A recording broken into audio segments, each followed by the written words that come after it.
music was doing weird crap for me at the end there. I don't know what it's doing for you. Welcome, everybody. It's Recoptopia episode 70. I'm Jeremy Scott, and this is... Aaron Dicer. Yeah, I'm supposed to say your own name. Welcome I just did. to the chat. Thank you for coming out. You guys are a lively portion of this show every week, and we appreciate your presence and your input. Mm-hmm. This week's big recommend, as you can see on the screen if you are watching, is Singing in the Rain, Aaron's favorite movie of all time. Indeed. But before we dive into the big recommends, let's do some small recommends. Aaron, do you have any small recommends this week? I do. Gonna start it off with Blackberry. I've heard about this. Yeah, there's this whole batch of movies that are like, The Social Network was cool, let's do a version of that. Yes. That have come out recently. I think of Air is one of them. There are several others. Some are good, some are great, some aren't so great or good. This one I would put firmly between the good and the great. I think this is really, really interesting. Jay Baruchel plays kind of the mastermind behind the idea of BlackBerry. I learned a lot about the technology that BlackBerry really pushed forward in the mobile world. They did some things that absolutely revolutionized our ability to communicate on our mobile devices. The first of being which that they had local servers that they would store information on, as opposed to the company servers like AT&T or those kind of things. So it allowed them to have more users. It's an interesting movie about how the recipe for technological success is often the engineering know-how plus the marketing know-how. Like those two things and how they work together, and these two people who came together to do that, and also how both of those people lost sight of the ability for BlackBerry to move on and do new things in the wake of the iPhone, the first iPhone. And basically, I think most of us know the idea of BlackBerry, where they had 65, 70% market share and now have less than 1%. I wouldn't have even known that they're still going. They may not be. They may not be. It may have said 0% at the end. There's of course, little text interstitials at the end that kind of give you that stuff. But I found this fascinating. Really, really interesting. Big recommend from me, or I guess technically a small recommend from me. But yeah, this is definitely one worth watching. All right, good call. I have heard about this. I've heard good things, and I am looking forward to checking it out. What's crazy is how many of the Social Network imitators have been good. Mm-hmm. Like, I haven't seen the Elizabeth Holmes movie with Amanda Seyfried, but I hear that's great and that she's good in it. BlackBerry's supposed to be great. Air was great. Anyway, my first small recommend for the day is a 2015 movie called Experimenter. And this stars Peter Sarsgaard. And I'm kind of on a Peter Sarsgaard kick. We did Shattered Glass as a big recommend a few weeks ago, and he's a key player in that. And I always enjoy him. And I think I'm starting to realize that he is a lot better than I knew. He just is a more subtle actor than some of the more outlandish dramatic people. I haven't seen him be anything but excellent. This is a true story, biography movie about a famous social psychologist named Stanley Milgram. This guy is famous for an experiment he did where it's wild. The experiment was to test how willing people would be to follow orders, even if they knew they were part of an experiment. So he'd bring people in and sit them at this table and a microphone, and they would say, okay, there's a guy in the other room across the wall, and if he gets the answers wrong when you ask the questions, you're going to shock him, and we're going to increase the shocks steadily. And it's wild how many of these people kept doing it, even when, and it's Jim Gaffigan in the other room, but even when he's screaming in pain, they're like, well, the guy told me to. I want to conform to the experiment. It's interesting that what's going to end up being this show's outtakes dances around these topics of conformity and social rules. And there are a few people that flat out refuse. But ultimately, he realizes that people are kind of dicks in the right controlled circumstances. Mm-hmm. And that even those that would initially show reservations would eventually go ahead and do it. And at the end of the experiment, he would bring Jim Gaffigan in and he would say, "Oh, there was no shocking. You're good, mate. It's all in good fun. Everything's, I know, I was never getting hurt." And some of these people were traumatized. He publishes a book about this and becomes controversial for this. He flat out lied to these people, and they thought they were causing pain. You can actually see how some people could come out of this with trauma. But the movie is interesting because it has a great lead performance. There are several times where he turns, breaks the fourth wall, and speaks directly to you, which doesn't always work, but it does here. And then there's just lots of great social experiments that you get shown from his mentor, who did experiments where everybody in the elevator would face the back except the one person not in on the experiment, and they would eventually turn around and face the back, or people standing on a street corner staring up and pointing at nothing, and how long people who walk up will look for whatever they're pointing at. The best one is the one with lines that his mentor did, where there were 4 guys at a table and they're all shown 3 lines. Which of these lines is the shortest? And they each announce their answer. And then, like, at the 5th time through, the first 3 guys give the wrong answer because they're in on the experiment. And the 4th guy knows the answer is wrong and still gives it just to conform with the other 3 guys. So if you're interested in that kind of stuff, I think this movie would be right up your alley. You can find it on Max. It's for free on some services I've never heard of. Philo, I guess I've heard of, Fubo TV, and Crackle I've heard of. I just didn't recognize that logo. Again, it's called The Experimenter from 2015, and I highly recommend. The Stanley Milgram stuff is so interesting. There is an argument to be made that I have heard and align myself with a little bit, that you could say that the people who pushed the button were in the right because it actually wasn't hurting someone, and they knew that that the end result couldn't be that somebody was being hurt because, it's controlled. So the same power dynamic that makes them push the button was also their escape, because that power dynamic actually had their best intention in mind. It's a fascinating philosophical journey through morality and narrative and what we tell ourselves. I find that stuff really, really interesting. I did not know this existed. It does not surprise me Peter Sarsgaard would enjoy doing something like this. I went to a Netflix event for a Maggie Gyllenhaal movie, who's his wife. That's right.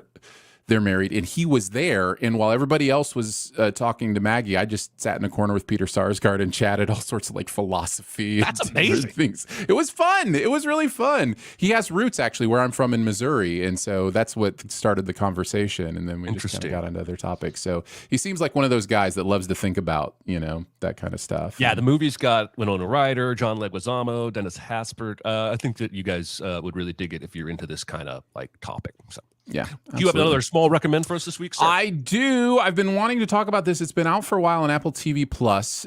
Prehistoric Planet, season 2. There are 2 seasons of this. They're fairly short seasons. These are I often say the wrong David. Is it David Attenborough that does the voice? Yes. Or sometimes I say Richard Attenborough, I think, which is actually the guy from Jurassic Park, right? Yes. Okay, so it's David Attenborough who does like the narration on like the our planet Earth, those kind of things. This is a planet Earth type documentary, as if we had access to the prehistoric times. So it feels like planet Earth in like actual footage and those kind of things. It is gorgeous. It's some of the most beautiful things that I've ever seen. And it talks, there's like a lot of science, a lot of, stuff you can learn. The entire episode plays as if we have cameras in prehistoric time. And then there's like a 5-minute coda at the end, or epilogue at the end, that talks about the science behind how, scientists believe or know certain things about these animals. I think this is a fascinating show, and it's a lot of fun to watch, and I really, really enjoy, if nothing else, the visuals, just watching like an actual T-Rex swim across, water. And it sounds pretty awesome. Yeah, it's pretty good. You say it's on Apple Plus? Apple TV Plus is Apple where it TV lives. Plus. I feel like they're struggling to find a brand voice. Like, I don't know. I don't ever find myself going there just to browse. It's stuff like this where I get a recommendation and I'm like, I'm intentionally going to Apple Plus now. Whereas I'll pull up Netflix sometimes and go, what's on? What's here? And I don't do that with Apple Plus. And that's what the streamers want. They want a walled garden, and Apple's trying to get there. They just have sporadic success with things like Ted Lasso or some of the others. The morning show was pretty successful for them, even though a lot of critics didn't like it. It was successful. And other than you, I know you're going to say you did, but I don't know anybody that watched that show. Yeah. They got that, isn't that Jason Segel, Harrison Ford show on Apple Plus, Apple TV? Yes, and that's really good. That's what I've heard. I don't know anybody that's seen it. It's really interesting because their strategy has been to have the device that you use to go see everything, right? And then that their stuff will be on there too. And I don't think it's working for them. Yeah. Everybody's trying to do that. Google's trying to do it with their Chromecast. I don't know that that's exactly working for them. Roku is Roku leading the space in that idea? Like, I mean, I think Roku has pivoted to original content as opposed to. Well, yeah. I mean, they want to make their own stuff because then they don't have to pay for the rights to it. Exactly. That Weird Al movie was a Roku original, right? Sure was. Yeah. All right, great second recommend. And I saw in the chat there was concern that my small recommends this week would not include some kind of edible or drinkable product. And I'm here to tell you I have not let you down. Every year, Lay's potato chips does some wild flavors. And I think there's like a contest where people suggest them, and then they usually make, I think, 4 every summer. This summer, I've only seen these 2, Cuban sandwich and BLT sandwich, and they're both delightful. Now, listen, potato chips are one of my vices. That's probably one of my very favorite snacks is potato chips. So I get down on salty crunch, man. I do. Better. I'm telling you. Now, I have historically not even been drawn to these because it'll be like hot chicken or chicken and waffles, and I'm like, I don't eat that on a regular basis, so I don't want it on a chip. And I think the third sandwich that was released with these was a buffalo chicken you're right. sandwich. There is like a buffalo chicken. Yeah. Anyway, I love a Cuban sandwich. I love a BLT. These chips are both flavored to be exactly like what you expect. Like, I can't believe how much the Cuban sandwich tastes like a Cuban sandwich. I feel like I can get all the main flavors. I can't believe I'm talking about a potato chip like this. The BLT is a little sweeter because he's got that tomato in there. And a little, sometimes you get a little mayo on your BLT. Anyway, both these chips are awesome. I'm a snack guy. And if you see them and you like chips, give it a go. There you go. All right. I think we're ready. I'm not interested in these chips. That's okay. Too many flavors. Too many flavors for me. Just give me like cheddar. I'm good. Well, then you should check out. Have you seen the summer Doritos that they got going on? No, what do they got with the summer Doritos? They got 3. They got tangy ketchup, not interested. Spicy mustard, really good. My wife is obsessed. And ultimate cheddar. Ultimate cheddar sounds amazing. Let's go there. It is amazing. I would recommend that fully. So you get bonus chip recommends, everybody. All right, it's time for this week's big recommend. Aaron, this was your choice. Why don't you take it away? We're going with Singin' in the Rain. In my opinion, well, not my opinion. It is a fact. It is my favorite movie ever made. And I adore this movie. And I think the reason comes down to there are just certain movies I just have a grin on my face from beginning to end. And this is just one of those feel-good movies. If you've never seen the movie before, or even if you have, we'll run through it real quick. It starts out with some really creative exposition in the form of a movie premiere where they are going to the new movie The Royal Rascal, starring Lena Lamont. And so they go to this movie. There's an MC lady who stops and has a conversation about the career of how they got here to this point. And it goes into this really beautiful kind of saying one thing but the truth is what we're seeing, which I always love when a movie does this, where it's like he's talking about, how they really earned their way there and it was always dignity. And you see the reality is that they started in pool halls as kids for quarters and had to, scrimp and save. It's kind of the message of Babylon right in that first scene, which is the truth is a lot more cultivated. The truth is a lot more dirty than the cultivated story. So, yeah, it's all there right at the beginning. This is a musical, and so there is the fit as a fiddle is one of my favorite things that happens here at the beginning. There's a violin gag that makes me laugh every single time that it happens. Or they'd yo-yo it, drop it, and bring it back up. Yeah. Yes. Well, I think my favorite part in the violin gag is where Gene Kelly grabs his bow and is bowing with both of them, and he's like can't reach, and so he tries to play with his fingers. And just Donald O'Connor, man, he's so good at that physical comedy. So we kind of see them go through like a stuntman montage. So you find out that the Gene Kelly character worked his way into movies through being a stuntman to find out. We find out that Lena Lamont has a terrible voice, which is fine for silent films, but doesn't necessarily work as we move to talkies, which is where the movie goes. So you've got the Gene Kelly character coming to a big party after this premiere, and he gets stopped by a bunch of fans. They tear his suit up. He has to run away and escape, and he just happens to land in the car of Debbie Reynolds, who is 19 when she shot this movie. 19. You imagine how I would have been so starstruck. I don't think I would have been able to perform. I'm sure she was performing. Well, we may get to some of it later, but there are definitely behind the scenes stories about her experience on this movie at the age of 19. But yeah, so Don Lockwood joins her in the car. She doesn't necessarily, she knows that she knows him from somewhere, but she can't quite put her finger on it. And he's like, oh, I'm kind of a movie star. And she's like, oh yeah, you're in movies. And then he kind of puts the moves on her and she doesn't like that. And I love the way she kind of just totally owns him in this scene, just plays him like the fiddle he was playing earlier. And it's one of those things where she is just getting under his skin by saying things like, I don't know, if you've seen one movie, you've seen them all. And, movies just a bunch of play acting. By the way, she's not wrong in silent films. Silent films were a bunch of play acting. There is something more interesting on stage when you can hear the voices. And that's, of course, why talkies became as popular as they did.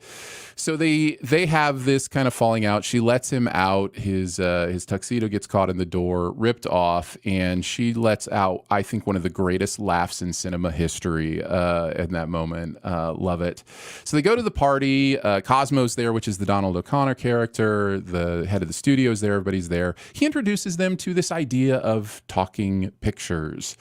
And everybody's like, it's just a fad. It'll never work, because that's how all technology is approached initially. And they're celebrating, party goes on, and they have some entertainment come out. Turns out it is the Debbie Reynolds character popping out of a cake to perform for them. This, of course, makes Don Lockwood the happiest man in the world, because he's like, you were making fun of me for being a movie star, and you're popping out of cakes. Because she had talked about wanting to be on the stage and on Broadway, and he says something about, working your way up through Shakespeare and eventually playing King Lear. You'll have to wear a beard for that one, he says. And it's just funny. It's clear that he's having a good time, and she is not.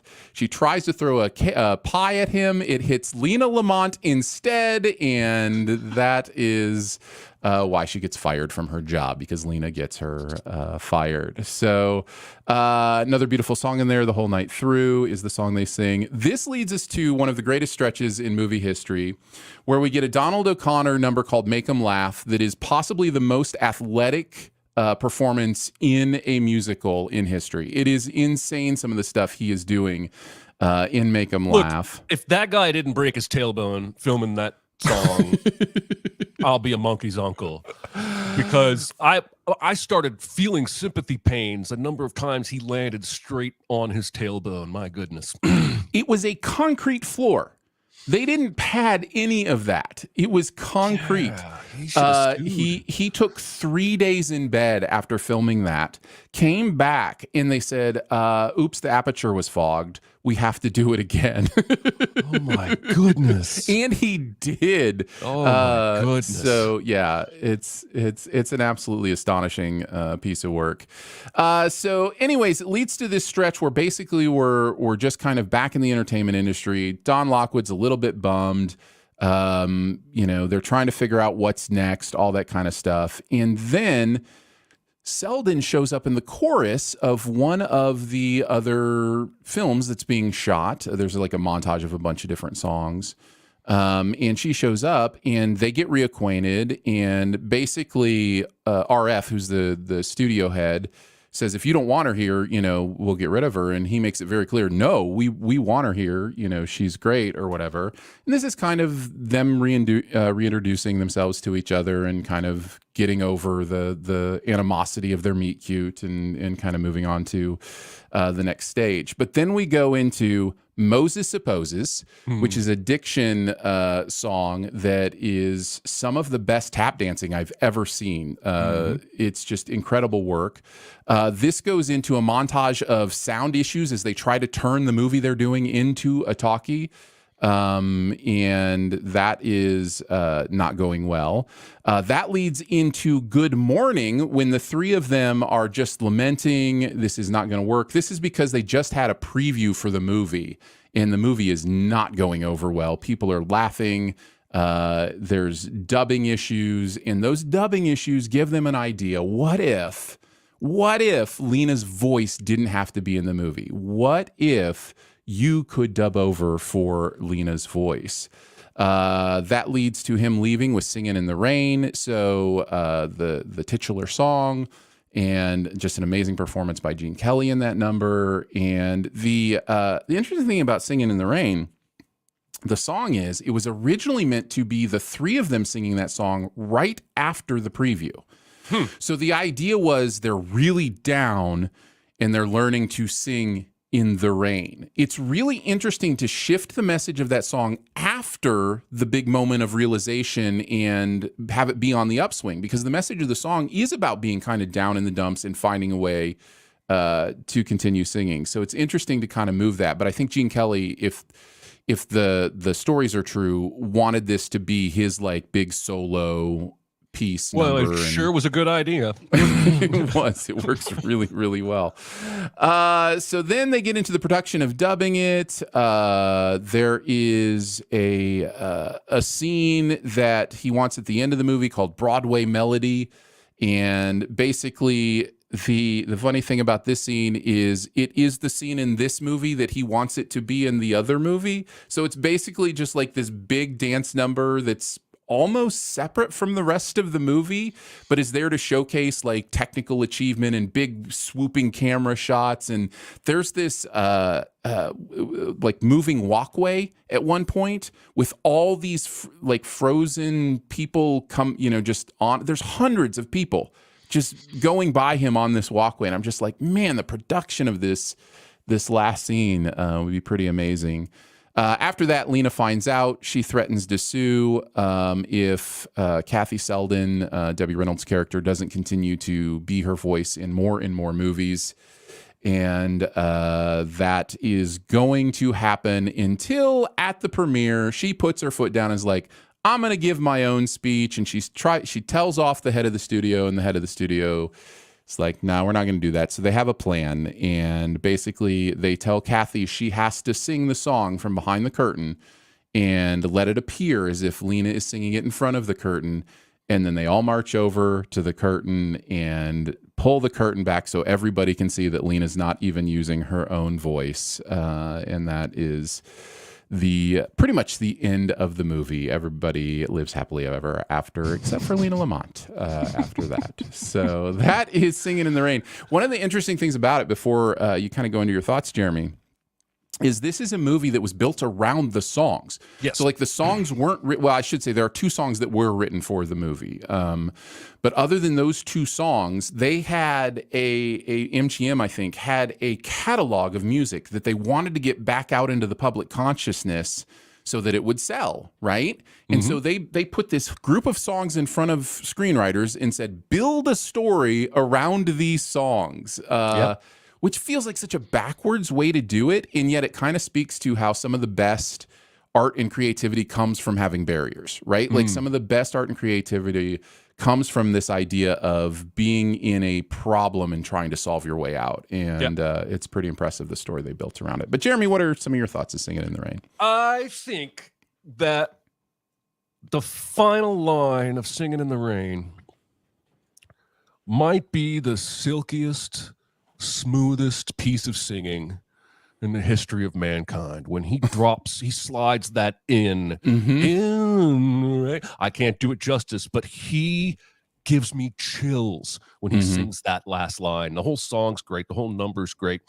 This is a movie that was off my radar for most of my first 25 years of life. My mom was a Danny Kaye, Bing Crosby person. So White Christmas, the road movies with Bob Hope and Bing Crosby, all the Danny Kaye stuff, Court Jester, Inspector General. That was my classic film upbringing.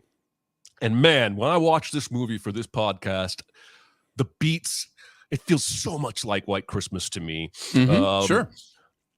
There's a guy who's a little better at singing and a guy who's a little better at physical stuff and dancing, but they're both pretty good at both.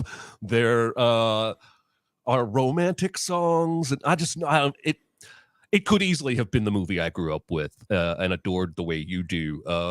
It's just that's not what was shown to me. So I watched this for the first time as an adult, probably 25, and I loved it. I loved it immediately.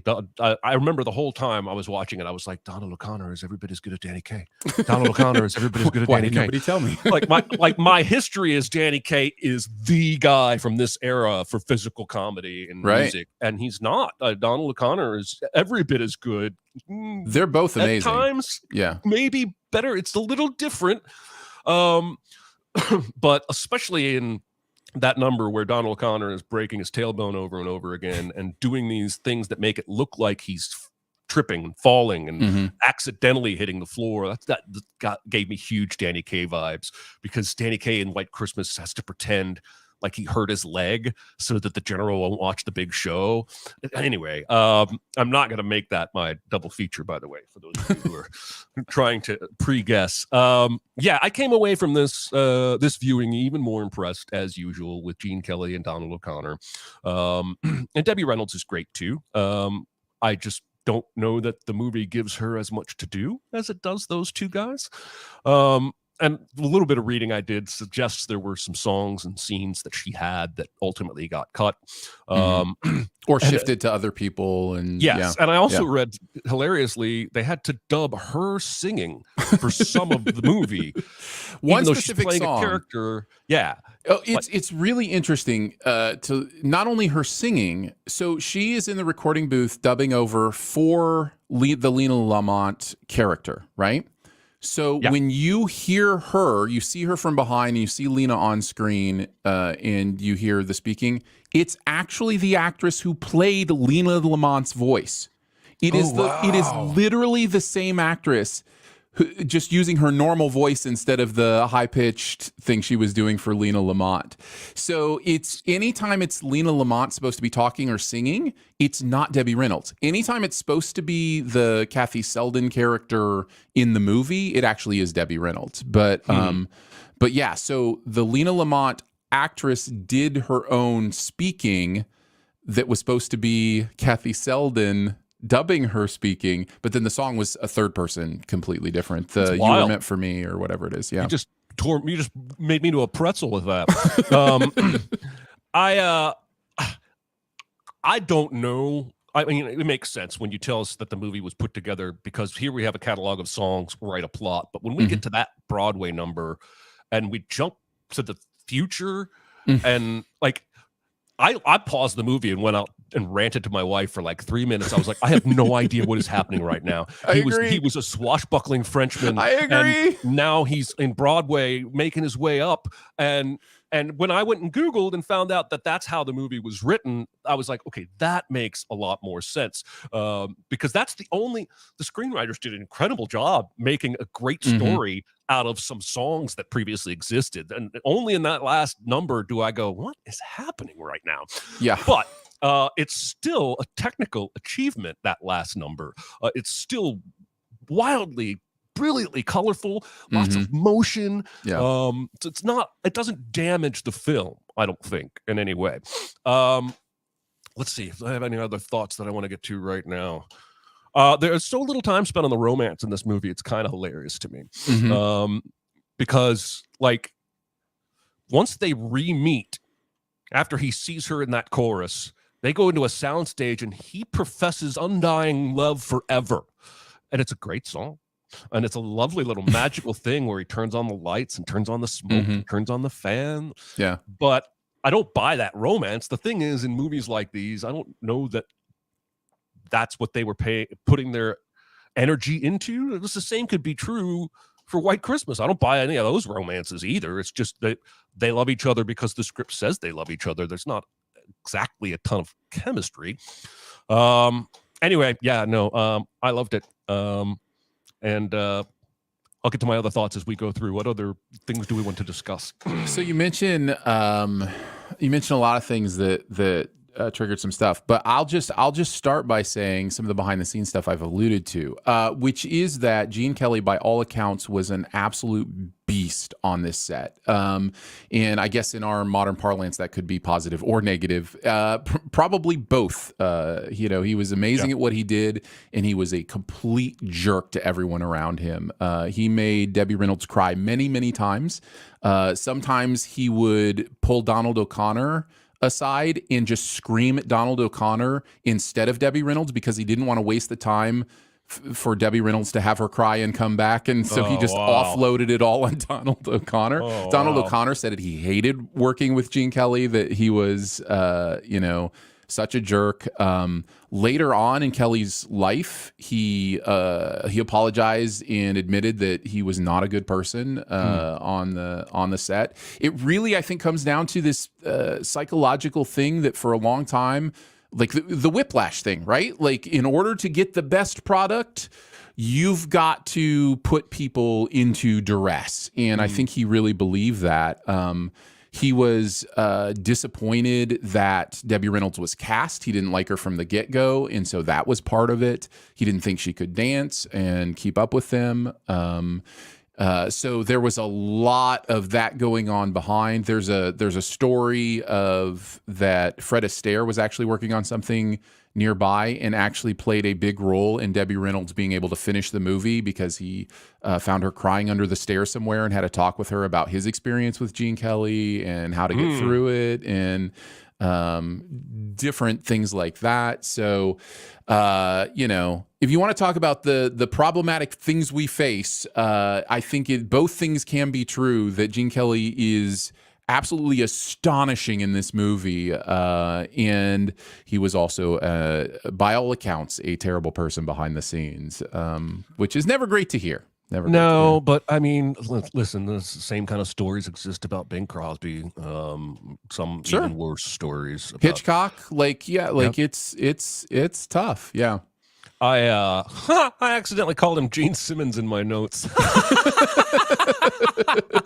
I love some of the lines in this movie. You shouldn't believe all the banana oil the colonists put out. And he says, I'd rather kiss a tarantula. And she's like, oh, yeah. And he's like, Joe, bring me a tarantula. Hey, Joe, bring me a tarantula. So the delivery on that is so perfect. Yeah, it's great. I wanted to read you my stream of consciousness notes from the Broadway number at the end.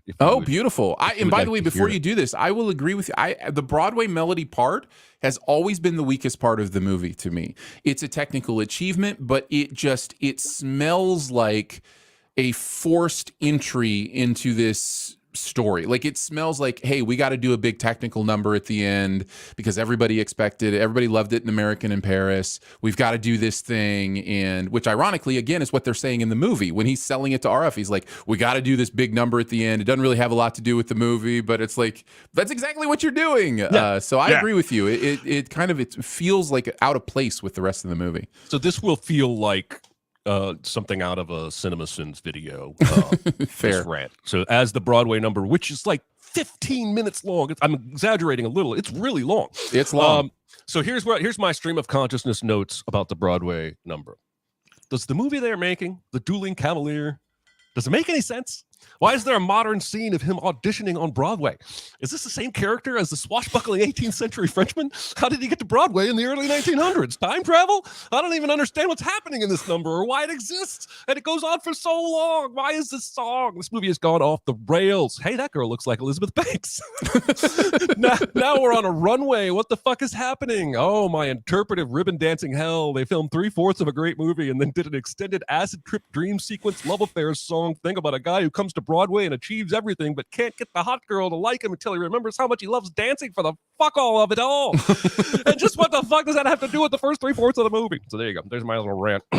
That rant is not incorrect. That is not an incorrect rant. And there's some stuff at the end too that that I always just kind of go, where it's like they have this plan and they don't tell Kathy Selden. Like, what is the upside here? What is you're just embarrassing her. Sure, you're getting back at Lena Lamont, but you're also embarrassing Kathy by doing it the way you do it too. Yeah. So it's a weird choice. It's a weird icky choice. And he's like, stop that girl. And it's like, well, let her run away and cry a little bit. Like, seriously. All right. Any other notes or thoughts before we get into the super secret double feature? I guess the one thing I will say is I think the movie is at its best from that run from Moses Supposes through all like the sound montage, all that stuff, all the way through Singin' in the Rain is like the best 40 minutes in movie history. Like it is so euphoric, that run that they go through there. Yep. And it's just some of the most incredible dancing, incredible singing. There's so much talent on display.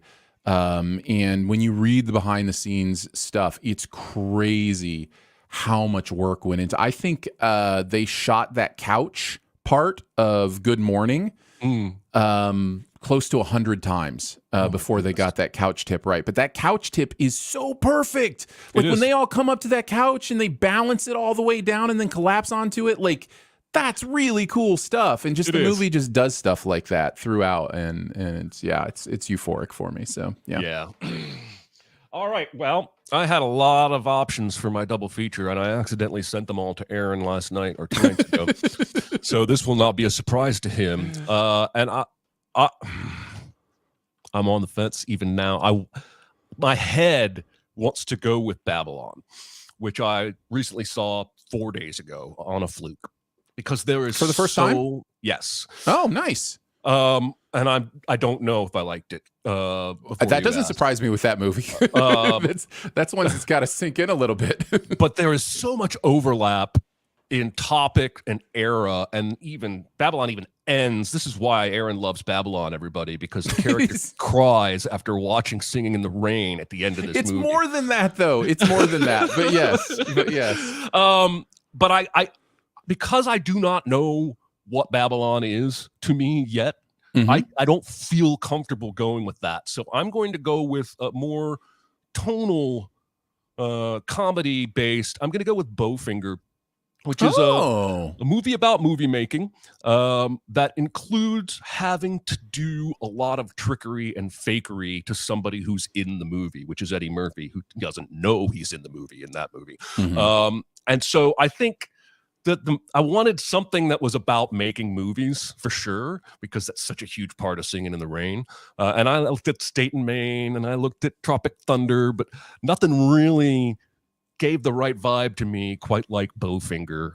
It's, in my opinion, still kind of an underseen, underrated Steve Martin movie.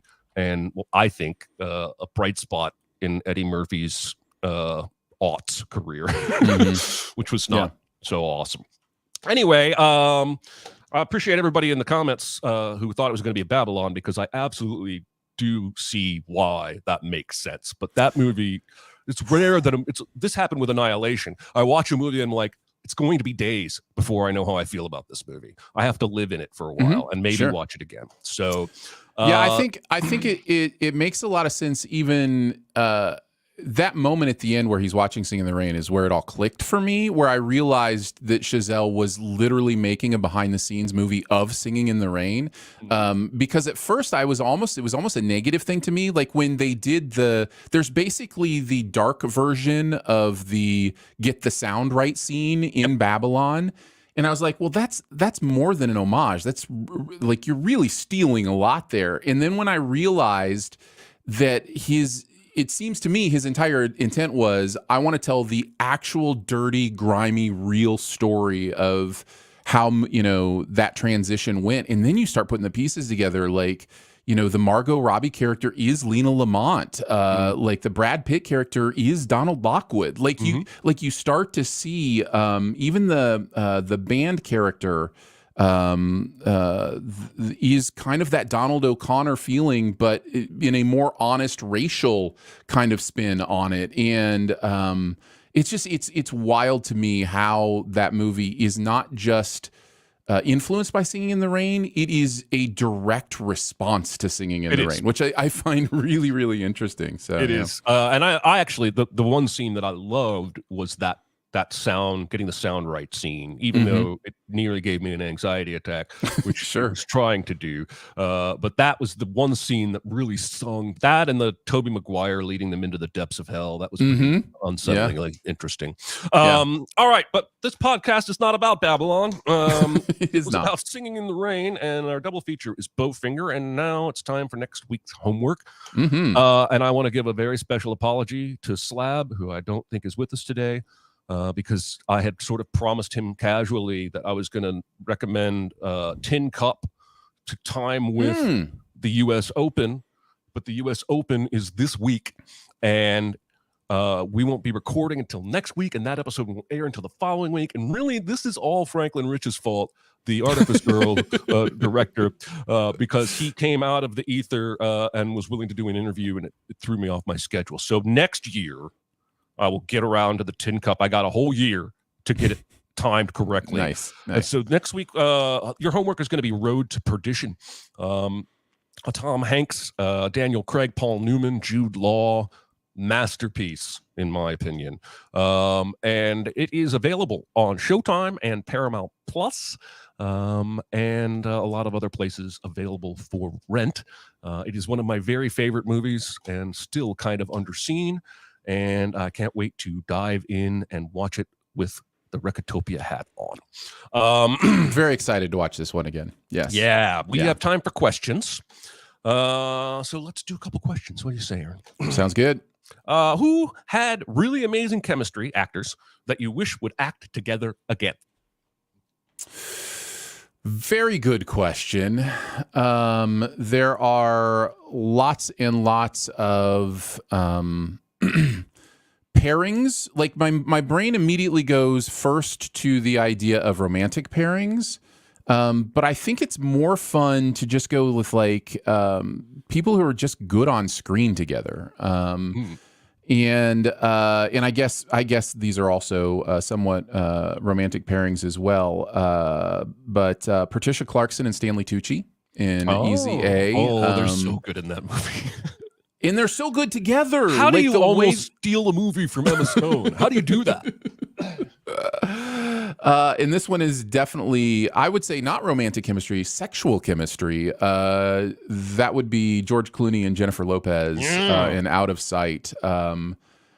Just the heat coming off those two together is insane in that movie. It's really magic. Is magic. So, it's like you have to have that super unique chemistry to get that kind of magic. You can have good chemistry and still not get that. Yeah. I could say the whole cast of the J.J. Abrams Star Trek films. I think the universe is going to give us one more of those. Maybe I'm just trying to manifest it. Make it happen. One of the best chemistry casts I've ever seen. But I also wanted to shout out Ryan Gosling and Russell Crowe from The Nice Guys. I would love a sequel to that. And then Studio 60, I always thought Matthew Perry and Bradley Whitford were meant to do scenes together. And that show didn't land quite the way everyone wanted it to, but the scenes they had together, I thought were really, really good. Yeah. So that's my answer there in the chat. Steve Martin and Eddie Murphy. Yeah, that's a good one. Stallone and Kurt Russell. Goodness gracious. Now, they've both been in Guardians of the Galaxy movies, but I think we're both in the second one, but I don't think they shared a scene, did they? I don't know, but they were in. I just watched this, and I forget the name of this movie, but it's the one where I feel like Stallone is miscast, and we got in a big to do about it in our Slack because I said Kevin Kline would have been better in that role than Stallone. But what is that movie? What is that movie with Stallone in Kurt Russell? Tango and Cash. Is it? Is that what it is? I don't know. I don't remember. Yeah, it's Tango and Cash. Yes, it's Tango and Cash. Yeah, definitely. Mark Wahlberg, Denzel, and Two Guns. That's a good one. No, let's see. Another one for Mark and Denzel. Bradley Whitford and Richard Jenkins from Cabin in the Woods. That's a good one. All right, let's do another question. What's a movie title that promised a lot more than the film ultimately delivered? A movie title. It's really interesting to think of the title as something that's making a promise, right? Like, but it kind of does. It's interesting how just the title of a movie can be an expectation. The one that immediately came to mind for me, and this is my answer: Snakes on a Plane. I think the title of that movie promises something that the movie just isn't able to deliver, and it's going to happen sometimes where it's just like the idea of something is just bigger than what can actually be pulled off. So yeah, like Jack Black as a Mexican wrestler. That sounds awesome to me. And then you watch Nacho Libre and you're like, what happened? For me, both visually and the title, I expected so much from Sky Captain and the World of Tomorrow. I thought we were going to get this steampunk blimp-based Star Wars-y awesomeness, and it's just a flaming hot mess. Although I only watched it once. That was 20-some years ago when it came out. Probably not going to go back to it though. It's an interesting technical thing to watch and kind of what they're experimenting with, but I just don't think the story's very good. I just think the story is a little dull. They focus too much on the tech and not the story. They James Cameroned it.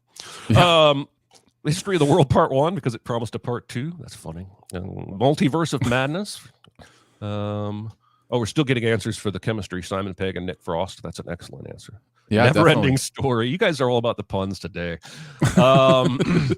History of the World Part 2 exists. It's on Hulu now. Like it's there.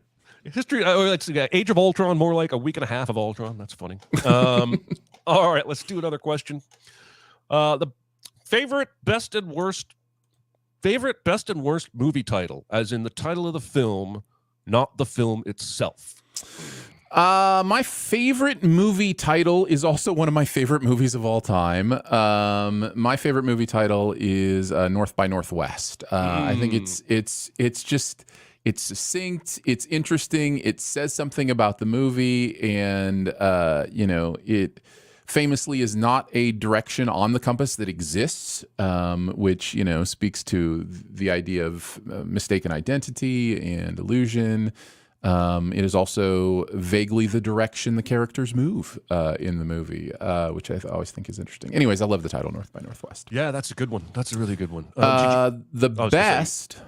We can go back and forth. What's your favorite? No. I just wanted to make sure you had the other ones too. Yeah. I think the best movie title I could come up with was The Eternal Sunshine of the Spotless Mind. I think that's just a really great title. It's artistic and interesting, but is very clearly what the movie is. It speaks to it on a deep level and a surface level, which I think is good. One of the worst titles ever is The Hudsucker Proxy. And it's a great movie, but it is a terrible title in my opinion. I get what it means. I understand that yes, that is what the Tim Robbins character is literally a proxy for for Hudsucker. And it's just a terrible title. My favorite is probably The Hunt for Red October, which is also one of my favorite movies. But I remember when that movie came out, it just had a sense of intrigue. Of course, it came out pretty close to the Cold War, the end of the Cold War. So I think there were still a lot of emotions and feelings and anxieties that people had, and it just kind of conjured up this intrigue for me.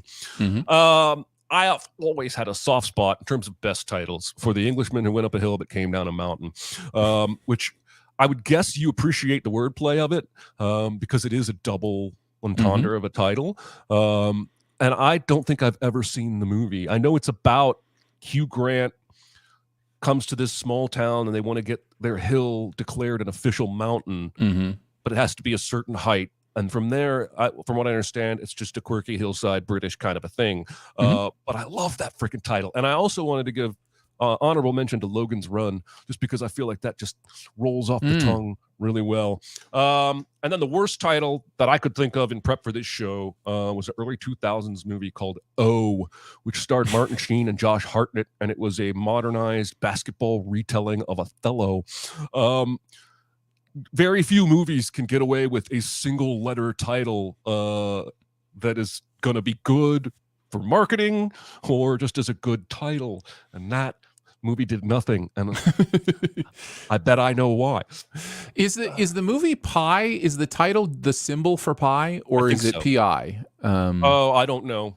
I think it might be the symbol, which I always find interesting. But yeah, there you go. Movie Pi. Let's see. Pi movie. The poster is the symbol, but Wikipedia and IMDb have PI. So yeah, that's interesting. I guess we'll never know.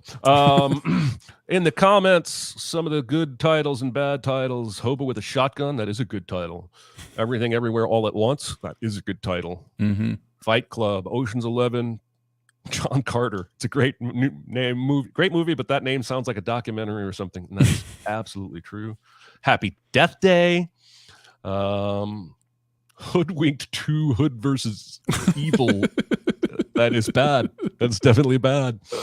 All right, that's a bad movie too.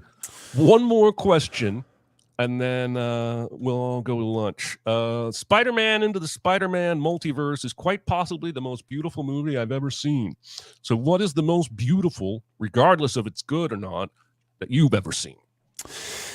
This is a great topic, and there are a lot of good choices here. So I'm going to name a few. But I first want to say I completely agree that Across the Spider-Verse is one of the most gorgeous movies ever made. It is a spectacular visual feast, if nothing else. And I will also just say there's plenty more to it than that, but that is true.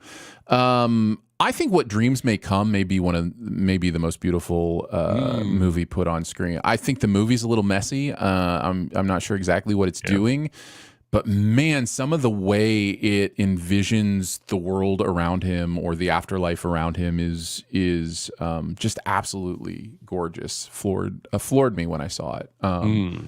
Life of Pi is a movie I really enjoy and is also very beautiful. Amelie, I think is worth mentioning in this. Lots of beautiful stuff going on there.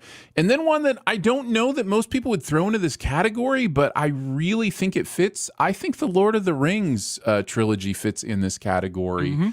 Some of the stuff they're doing with the fantasy visuals there had never been seen before. And some of those wide shots of like Helm's Deep and some of the battles are just absolutely astonishing and beautiful. So, so I would throw Lord of the Rings. As far as movies that I like, 2001, one of the most visually beautiful movies I think I've ever seen. Yeah. Almost anything by Terrence Malick, specifically A New World or Badlands, but I don't like all of his movies. Those are two that I happen to like. But I found myself settling on movies I hate that were beautiful, like Prometheus. I think Prometheus is one of the most gorgeous looking films I've ever seen. And it only makes my frustration with that movie, bigger. Cloud Atlas is another one. I think visually that movie is stunning, and they could have used a little more energy on the story.